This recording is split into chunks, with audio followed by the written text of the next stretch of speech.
Welcome back to Metaphor ReFantazio. The Cyclops are blue now, but the Cryptorans are not, okay? A few of them blighters around. Careful now. The way that he started that sentence made it sound like Basile was saying, F you. But, okay.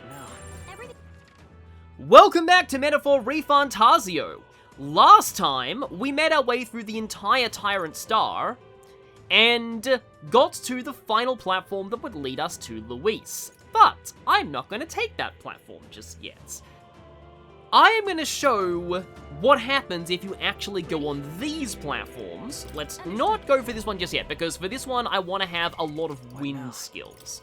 So I think that will actually mean maybe Yufa as Seeker, and Stroll has Hasseltobi, and I guess I'll bring Hulkenberg for this one.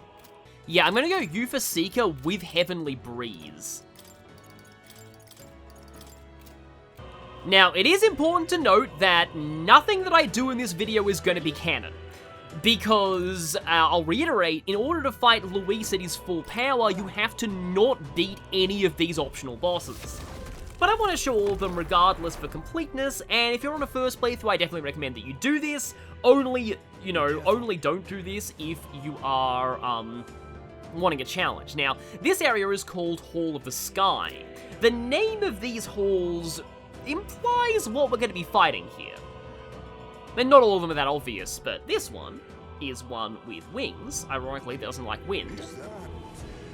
But yeah, it's a massive Melancholia crystal.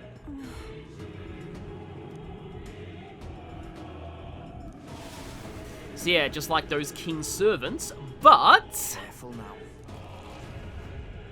Don't tell me. Get ready.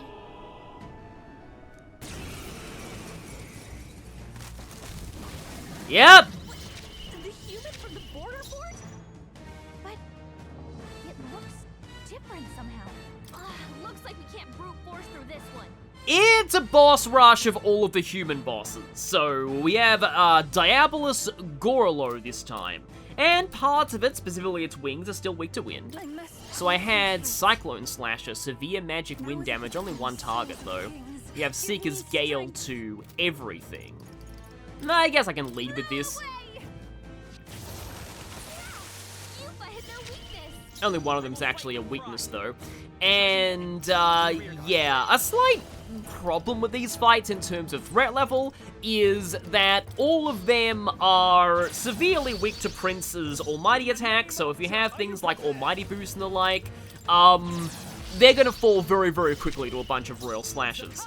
Let's see. Wait, Peerless Sanctity is, yeah, it's a debilitate, except, I'm not gonna actually do that because, I don't have enough, press turns for that. And I guess this time Yufa will go Hyper. Extreme Magic Wind to all enemies, Heavy Magic Wind to all enemies. It's been a long time since I saw my bio, so I'm not sure which of those are stronger, but okay, Spin Slash, that shouldn't be too bad. Oh, nice, okay. Okay, I am charged. Let's just do normal Royal Slash rather than the Synthesis version, just because I want to make this look like a complete joke too quickly. I kind of don't want to kill its wings though yet, because if I do, then Yufa won't get any press turns off of her wind attack. So I think Stroll will instead go for Formation of Vigor to buff our attack power. See, I'm actually, talking about the first one here. But, overall, I did want to use this video because, even though this is, just going to be a bunch of fights we've kind of already done before. Oh, yeah, that is significantly stronger. Okay, then. Well, I guess I can try Royal Sword this time. It's not charged, though, but it still does more than the charged thing there. But I wanted to use this video to talk about something that I've wanted to talk about for a long time, but I was saving until the very end.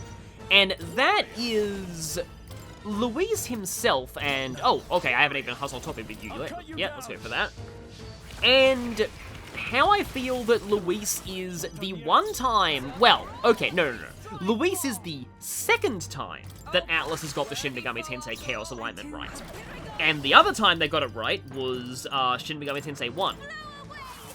In fact, I actually think Shin Megami Tensei 1, this is my, like, weird hot take about SMT. Now, I will stress, and people are going to kill me with this, I haven't actually played SMT 1 yet. But I will stress, yeah, I haven't played it. But SMT 1 is, in my hot takey opinion, the only SMT game to actually get alignment right.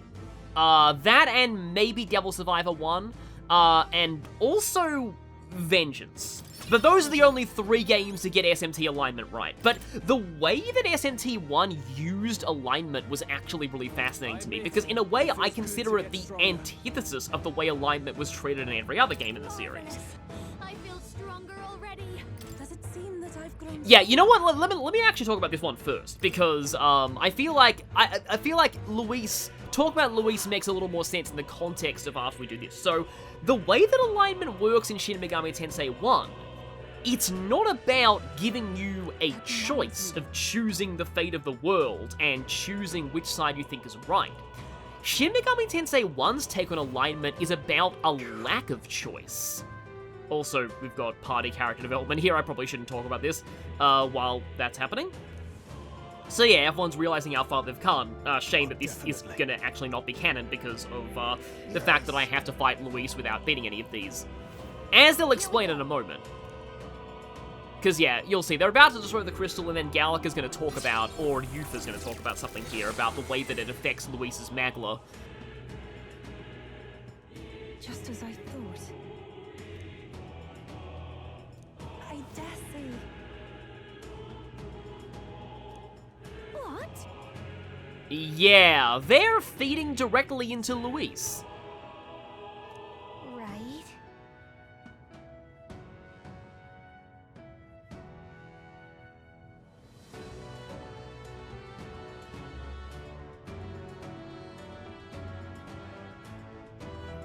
So, defeating even one of these bosses already puts Luis at his mid-tier of power.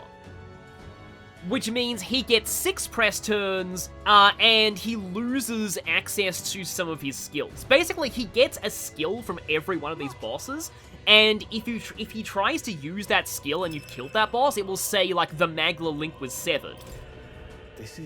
If you kill all of the bosses, he only has 5 press turns, and he has the lowest threshold of HP, because his stats change too. So he'll go to the lowest tier of his power. But if you kill none of them, he will have 8 press turns, have full access to his movesets, and That reminds me. have basically max stats and the highest possible HP that he could have. I dare say. Also, this all only affects the last phase of Luis, because, surprise, surprise, this is a JRPG, Luis is a multi-phase boss. You're right. So the first phases don't actually change, but the last phase is the one that gets significantly harder if you don't kill any of these. The other reason it gets significantly harder is you actually get a bunch of extra equipment from beating these bosses. Yeah, here we go, Hero King's Sword. Significant MP recovery while buffed. So you'll get the Hero King weapons for every one of the archetypes. These are what I like to call the second best weapons for these archetypes. They're not as good as the ones for 100%ing everyone's archetype tree, but they are the best you can get without going that far. So they're significant for that alone. However, if you are planning on fighting Luis at full power, you won't have access to any of these weapons. So that's another reason it gets harder. So if we're going to do this in order, the second one is up here, the other northern one. And for this one, we're going to want strike attacks. So Basilio, I think Stroll has a few of those inherited. Oh, actually I can use Yufa's strike synthesis here. You know what, I'm actually going to try Warlord Stroll for this too, just because, lol, Dynas formation. Ready? So yeah, let's go. Alright. So, what did I mean when I said that alignments in Shin Megami Tensei 1 were about taking away player agency and choice?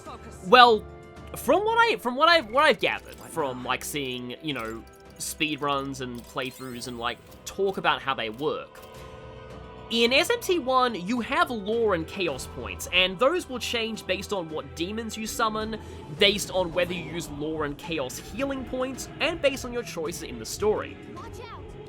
If you have too many lore or chaos points, when you meet with those respective faction leaders, you are forced to side with that faction, even if you may not potentially want to. Also, there are a lot of ways to gain lore and chaos points that you might not think actually give you points. So unless you have a guide, and the natural experience is probably without a guide, you're kind of supposed to accidentally get straddled with a bunch of points that you don't want. And even at the very start of the game...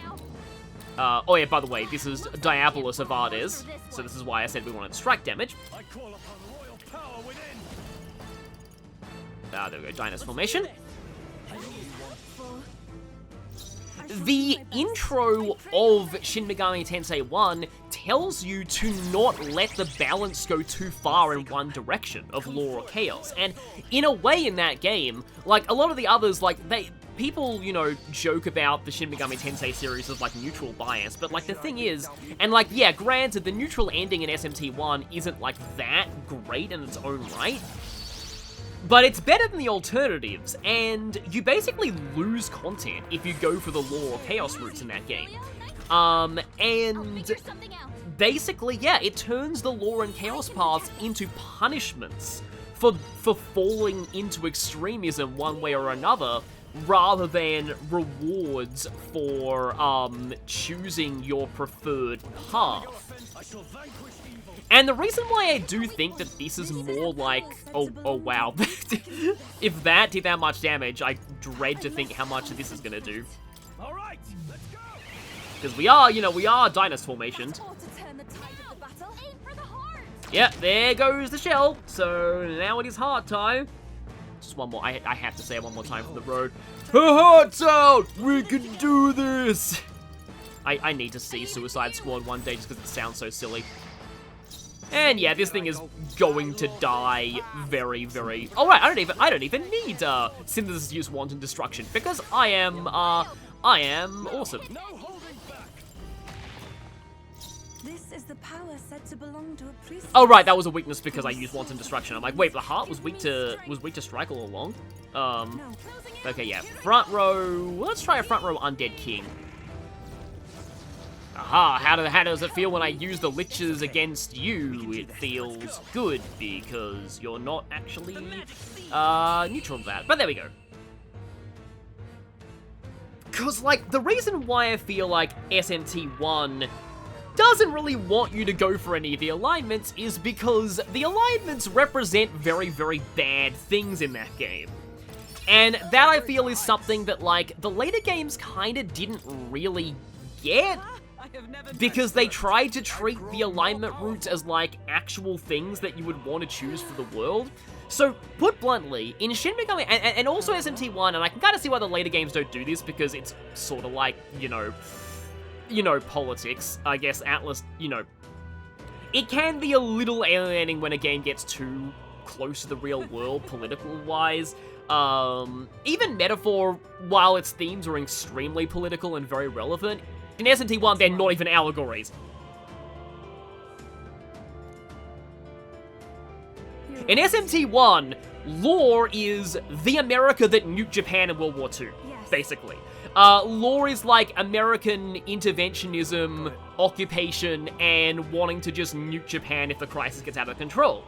The Chaos faction in Shin Megami Tensei 1 are a wing of the Japanese military attempting a coup, imposing martial law, and curtailing everyone's civil liberties. They also attempt to publicly execute the leader of a rebellion against them. Their leader, Goto, is directly based on Yukio Mishima, a Japanese novelist, actor, and general writer who's most infamous for attempting a coup d'etat in which he wanted to bring back essentially the Japan of World War II.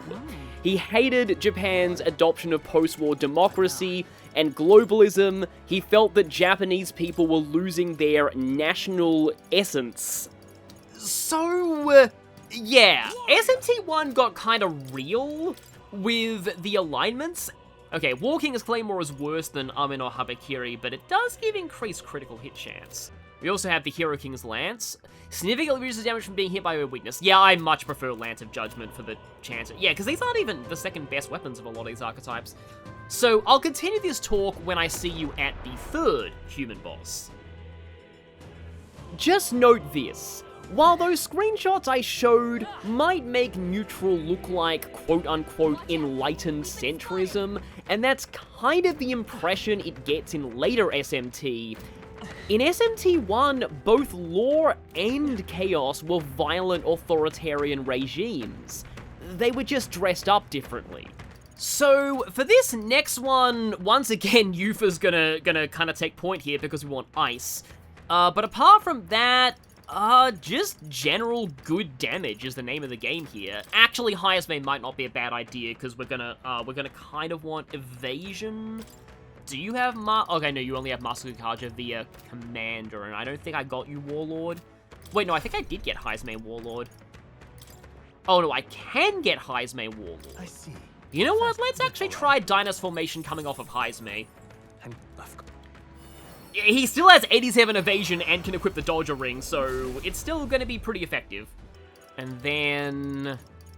let's go Stroll. I feel like I've left Juna out of a lot of these. Might want to use her for the next one. I mean, we know that one of these is going to be Homo Margo, which I'll obviously be using Juna for, because if you're not Juna cheating that fight, it's going to be very, very annoying. But okay, let's begin. So... SMT1 gets something that I think, well, okay, I wouldn't say that other SMT games don't, quote-unquote, get this, but, okay, I think I need to heal Scrolls MP. But I would say that it's something that the Shin Megami Tensei fandom, I think, collectively has trouble realizing. And this is probably going to be a very hot, spicy take of mine here, because it doesn't seem to be a very common opinion. And I do sort of get why, but I do want to discuss why, because I think it's a fundamental problem with the way that Shin Megami Tensei does things. So, I'll just put bluntly my point. The Chaos Alignment is not good, and it's not supposed to be good. A lot of people think because Law reminds them so much of, like... yeah, hi Gallica. Because the lore alignment is just so similar to American far-right Christianity, basically, that the Chaos alignment, by extension, must be progressive because it's rebelling against that. It's really not. It's really, really not. And I think Luis is kind of the one time where people have kind of started to realize that. Because at its core, the Chaos Alignment is about ultra meritocracy. Now, I don't really have the, full authority to talk about, actual political ideologies and things like that, but I do know that the person who coined the term meritocracy was using it as satire.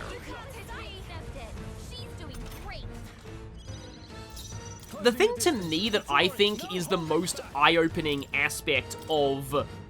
that will probably... well, the thing that I say to try and open people's eyes to what the SMT Chaos Alignment is actually like is... replace strong and weak in all of their statements with rich and poor. And then you get, in my opinion, what the Chaos Alignment actually represents. It's only really the illusion of, oh hey, anybody can succeed in life. Anyone can be prosperous. Anyone can rise to the top. Just as long as you obey our specific definitions of hard work and merit and what to succeed. And if you're poor, and you're struggling, and you're not, achieving, and you're not at the top of, the metaphorical heap of life, well then it's your fault. Clearly, it must be your fault. It can't be the fault of the people actually at the top who are actively oppressing you. No, it's your fault. If you just worked harder, then you'd be rich. If you just worked harder, then you wouldn't be suffering right now. It's not our fault, it's yours. You are to blame, and you should hate yourself over it. Nice. That's what I feel the Shin Megami Tensei Chaos alignment is. It seems And I don't know, you can tell by my voice, I feel very strongly about this. Like, it's something that really, one of the rare things that gets me extremely riled up. Because, like, this, it deeply upsets me. In real life, people who are poor, it's not always, they don't always have control over their situation. There are a number of factors. The thing as well is that meritocracy heavily relies on what is called the just world hypothesis. The idea that the world is naturally an even playing field. And it really isn't. Yeah. And like, making an SMT Chaos world would not make it an even playing field.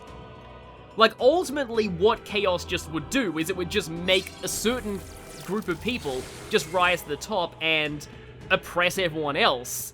And everyone else would think that they have a chance, but they really don't.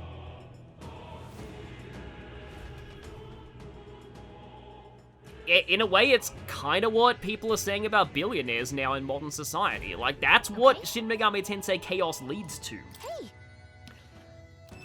Or at least that's the closest thing that it looks like in the real world. Very nice.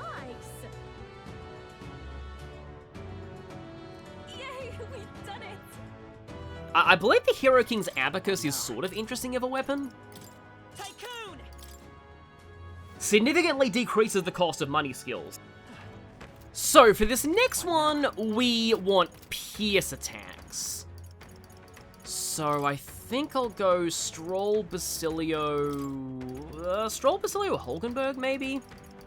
And yeah, I really should just be using Dynas Formation just to make this easier. You're kind of getting to see just how broken Dynas Formation is, though. Alright. Alright, no, Basilio has a Pierce Synthesis skill, so maybe, yeah, maybe he'll be fine here. So yeah, I think you know which one this is. Ready? So yeah, this is already at number 4. So yeah, I kind of see this is the thing. I don't feel good talking about this. It's just a very deeply unpleasant subject to me. But it does just, like, one of the things about the Shin Megami Tensei fandom that does annoy me to no end is just the kind of standing of Chaos just because it opposes law. And I'll get into why that's the case in a moment, because, like, don't act like I'm a law stan. I don't like law, but let me just explain why I think the series just isn't balanced in that regard. But like, in particular, just, like, Chiaki, is that her name? From Nocturne? I still can't believe that she's, like, the most popular of the alignment reps, if anybody had to pick out of Yosuga, Musubi, or, Shinjima, I think it is. I mean, again, the other 2 reps are still bad, don't get me wrong, but, like, Chiaki just straight up genocides the mannequins because they don't fit her definition of strength. That demon baby from Krigante Castle? Charging in. Falling back. It's the last of it. Ika will immediately say charging it. Also, it's creepy, but I like the way that its tongue has, like, that gold inlay. It kind of reminds me of the Japanese, like, filling cracks in pottery with gold as that form of, like, restoration art. But yeah, this is Homo Jaluzo. As always, it's, well, yeah, the baby's eyes are weak to pierce. Sentences that I never thought that I would say. But, oh yeah, we were going to go Dynas Formation here. I kind of feel like the only reason that people like Chiaki is because they waifu her, but anyway, let's not get into that. So, here is the reason why I think that SMT has a problem with the Chaos alignment, and the problem is simple. Law exists. No matter how bad Chaos might seem, it will always look like the better alternative compared to Law, simply because Law's leader is an omnipotent, tyrannical, evil deity who literally rules all reality.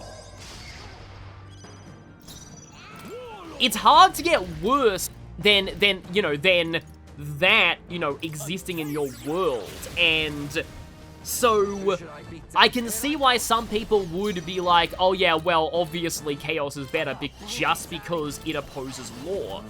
And to me, that just, like, it just kind of makes it so that a lot of the fan base just doesn't really get how bad chaos is on a philosophical level. Like, lore and chaos are both meant to be bad, but just by the very nature of the Shin Megami Tensei series, chaos is the underdog in that fight, and naturally the underdog is always the one that most people will end up rooting for. Especially in the case of, like, a rebellion story, as Shin Megami Tensei kind of looks like. And, like, that's kind of the problem, because, like, neutral is kind of meant to be the real rebellion. Chaos is kind of just more like under new management from Megami. That's how I see it, at least personally. And, like, Lucifer in SMT always does look more charismatic, but here's the thing, right? This is why I think Luis is the solution to Shin Megami Tensei's problem with chaos, and why Luis is kind of finally showing a lot of the fan base just, like, how bad the chaos ideology is if you look at it on its own. The simple fact of the matter is that while lore kind of exists in this game via Forden, Forden is not a god, and that's a very important distinction. Forden is just a man. So Forden's power it's still dangerous to the world, but his power is entirely human and entirely political. He's not some kind of omnipotent deity who actually, again, literally controls all of reality. It's okay. Let's work together. Also, it kind of helps that, like, the Sanctus Church, for all of how bad it is, it's not, like, trying to take away everybody's free will. Rella, like, kinda bluffed that she could do that, but it's never implied that that's a thing that she actually could do. That would have even worked. And again, it was a bluff in the first place. I shall strive to But the thing is, like, what Luis essentially is Luis is, to Shin Megami Tensei, what if Shin Megami Tensei Lucifer existed, but YHVH didn't? And the moment that you get that, suddenly Lucifer doesn't sound like such a good option. And the thing that I really like in particular about, like, Luis is, just the fact... Also, this is kind of an important conversation. Oh, wow, okay, this is actually kind of important, because now we're actually getting into Luis, because this is something that I also see as well.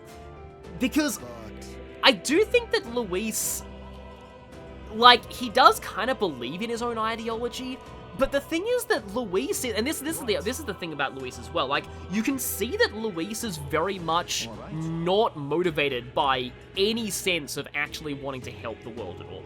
Luis is purely motivated by hatred and revenge. He wants everybody to suffer for what happened to him, and, like, what happened to him was, you know, bad, obviously.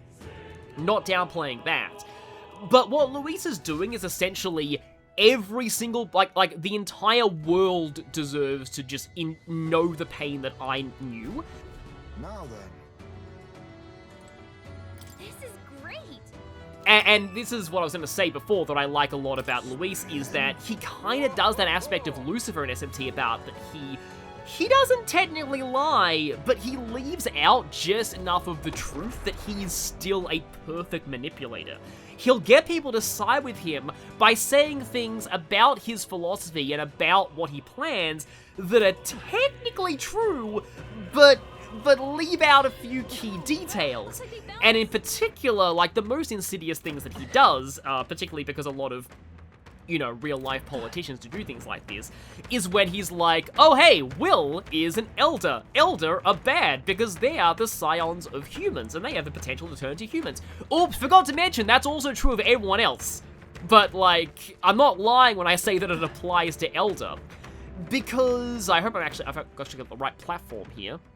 I think this is the right one. Okay, so electricity will be useful here. Actually, Juna might be effective here. Juna, you, and then anyone who has big AoE attacks. So I'm actually going to go for Royal Warrior Scroll for this one. Ready? So, All right. one of Luis's biggest lies by omission is his idea of equality. so many people from the downtrodden, like, tribes were drawn to Luis because he promises to treat all cultures and races equally. And that's not an incorrect statement. He promises to treat them all equally, and he believes that they are all equal. Because he hates them all. He loathes every single race and culture in the entire world. He hates everyone equally. He is vehemently racist towards every single tribe, which technically means that he thinks of them equally. And so that's just an aspect of like, oh yeah, actually yeah, this isn't a totally, you know, utopian equality ideal at all. This is just somebody who just wants everybody to die. And, this is a little bit of a, jumping the gun a little bit here, but, we're gonna see in the final battle that Luis has his own, like, rationale for hating every single tribe.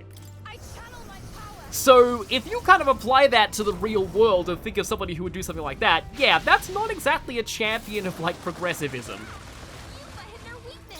Just kinda saying.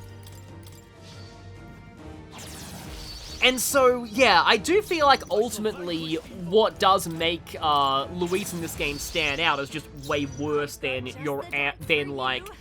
than the Chaos alignment typically is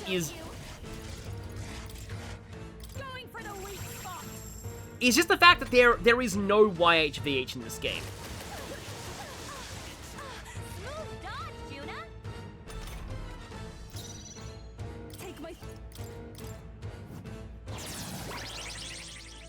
Let's stay calm. And that's why I actually generally think it is very cool that this is one of the few JRPGs, especially by Atlas, where, like, there is no... I actually meant to use the press turn ability, not that. Okay, yeah, I'm probably not going to be able to. I am charged, okay. Well, let's make some calamari here.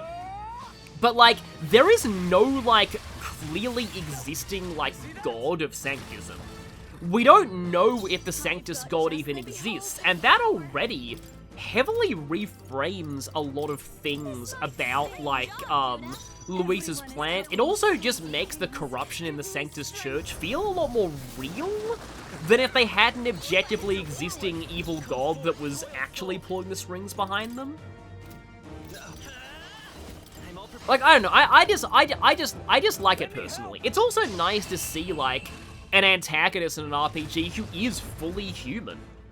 And I kind of mean that in both senses of the word, because, like, at this point, Luis basically has proved himself no different from the humans.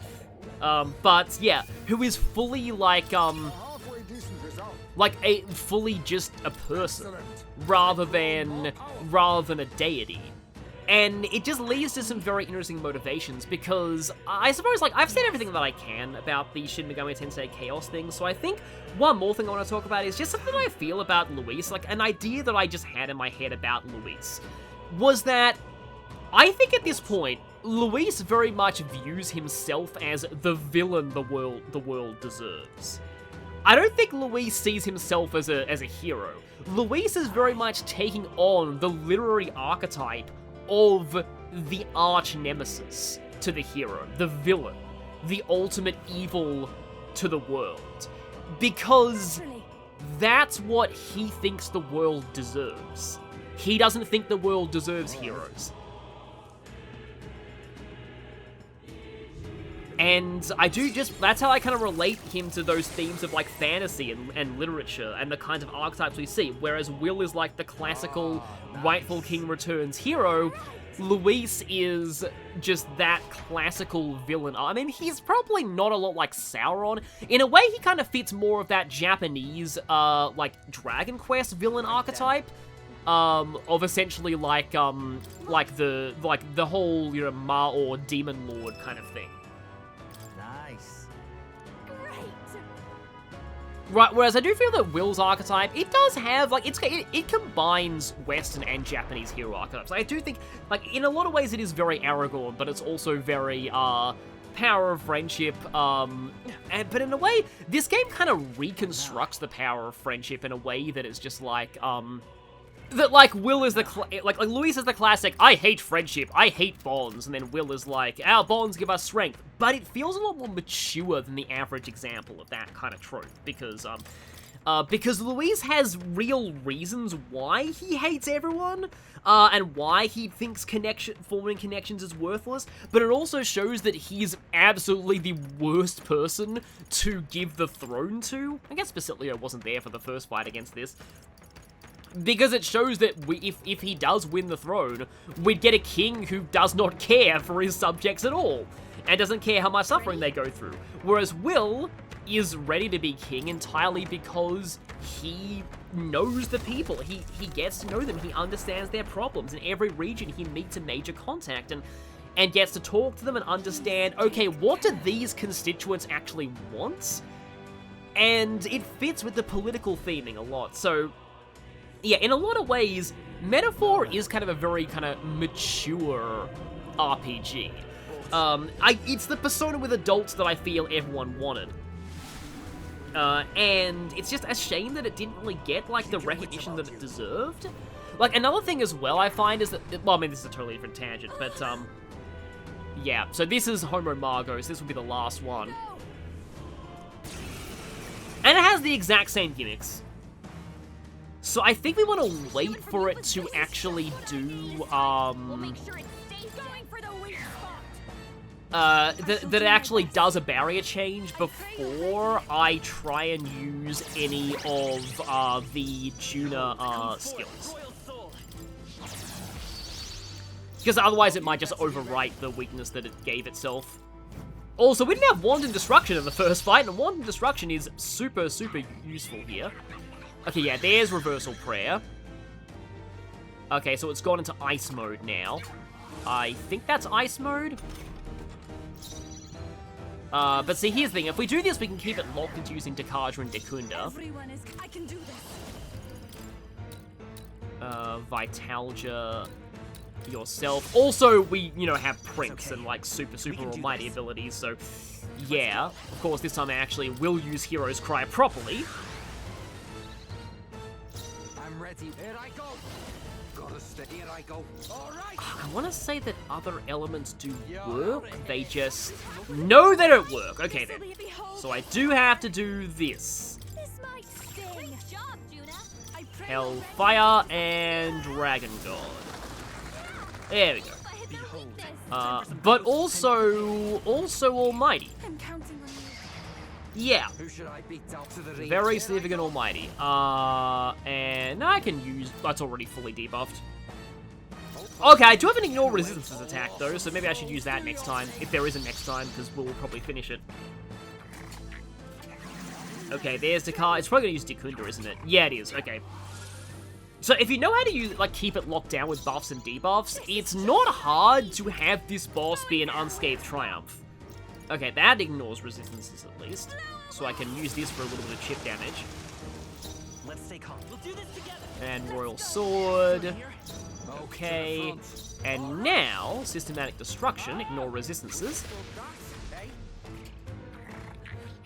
In fact, the Berserker God Axe is very interesting, because, okay, good, you can just use Dekunda. I forget if I actually have it yet. I might get it after this fight, but, it's one of the, in my opinion, the better ones of these weapons. Also, I can just use Summon Tyrant on you to do another Almighty attack. Okay. Well, will it still stand after? Maybe there's a bet. Come forth, Royal Soul. Okay. The next one's yours. I'm ready when. Well, okay. Systematic Destruction again. Okay, one more turn should do it. Oh, that's annoying. Just missed Unscathed Triumph by one turn, but I guess that's fine. I probably should have been using Hellfire Dance more often, but you can try and finish it off with the Dragon God. There we go. It's a little annoying that I missed Unscathed Triumph by one hit, but still. Because, yeah, this is a totally different topic, but there's one, like, thing that I saw, so on Deus's video on, like, beating Metaphor at level 1. So in that video, it was originally to be videos plural, and he realized that there was a big drop-off in views after the first one, which in general is just how YouTube works these days. Does it seem that I've But grown then he too asked old? his audience about, like, why they weren't really watching, and one of the answers gave me some insight into why metaphor content on YouTube isn't that popular. And it's because Metaphor is a game that a lot of people haven't played yet, whether it be worrying about a re-release or not having the money or the time. But it's also a game that enough people want to play someday that they don't want to watch videos of it and spoil themselves. So, like, I've been kind of surprised that my Digital Devil Saga playthrough kind of got more attention than this, even though that's a way older game. But that's the thing, Digital Devil Saga is old enough that a lot of people would rather watch a Let's Play than actually play it themselves. Metaphor is not at that point yet. Metaphor is at a point where a lot of people want to play it, but just haven't been able to, but they know they will someday. And that also just cuts into, like, people wanting to, you know, look up content of it. So, yeah, it's just kind of a shame. But, I mean, I know it sold decently well in its first week. Nice. And now, like, I just, like, ultimately, I just hope that, and yeah, now they're saying, yeah, Luis is at his weakest now. Let's hurry. I just hope that when Persona 6 comes out, it doesn't just completely overshadow this game in online, and it probably will, and that is sad. So, if you're watching this in a time when Persona 6 has come out, I really hope that you still give Metaphor attention, because this game is great. If you're kind of frustrated with the difficulty, oh, I didn't have that, yeah, there's the Annihilator King's Axe, of, like, modern Persona being kind of a little too easy. This game, while it is kind of gets easier at the end, it is definitely difficult in the early game, and it's certainly more difficult than a lot of modern Persona is. And yeah, these characters are fantastic. Well, yeah, let me just show you. Annihilator King's Axe increases damage when breaking through his, and of course, they only give it to you after the Homo Margo refight, where it would have been really useful. But yeah, any attack that says pierces resistances gets a, I think it's a 20% buff from this? No, it's a 50% buff, as long as you are using that element on a target that would normally resist or better that element. So, like, using that strike attack on Homo Margo when it was not in physical vulnerable mode would get the 50% attack buff from that. I just realized there's one more thing that I could say. This is kind of just another really weird tangent, but I want to kind of get, because I probably won't have as much time to talk about this during the actual final battle, but, I've seen some people say that this game's English voices are awful, and that they can't play it in anything other than Japanese, and I'm like, what? I mean, to be fair, I've played this a lot in English, so, I mean, it's... Go away, Homo Theos, please. Just go away. I suppose I can just use the plateau to walk back to the start of this place, because I'm not continuing this file into Luis. So, see you later, Homo Theos. Goodbye. Not dealing with you today. But I just, like, to me, the characters just don't have the same charm without the accents. I think their accents add a lot. And yeah, there are some really good Japanese voice actors in the Japanese dub, particularly Haizumi having Solid Snake's voice actor, which fits on so many levels. But I miss the accents. And it's kind of a feature of, like, UK-based dubs, where they'll give characters accents that has some kind of logic to them in the world. Whereas a lot of American dubs will just give characters accents randomly for no reason and not explain them. But yeah, I don't know, that's just me. I'm not trying to diss anybody who prefers the Japanese voices, but I just like for example, there are games like Persona, I can listen to Persona in Japanese and English and I like them both. Sonic, I can listen to in Japanese and I like it about equally as well. But, like, yeah, those games' casts don't really have that sense of regionality that games like Metaphor and Xenoblade 2 do. So I prefer hearing the varied accents in those dubs. But yeah, so thank you. I hope you've enjoyed my TED Talk on the summary. Luis is bad, SMT Chaos is bad, and only looks good in comparison to Law, which is also bad. More people should play Metaphor. Yep, that's it. So, I think I'm going to grind off camera to at least level 75 on everybody. Definitely at least until maxed out, until everyone's royal archetypes are maxed out, because, like, I really need the Noble Soul skills. And I'll see what level I am when I go through that, because, like, Luis, I think full power, Luis is effectively 99 in all stats. So I'm going to need to bring my A game, and then I'll think about my builds and go over them at the start of the next part, but, yeah. Next time, we face him. See you all then.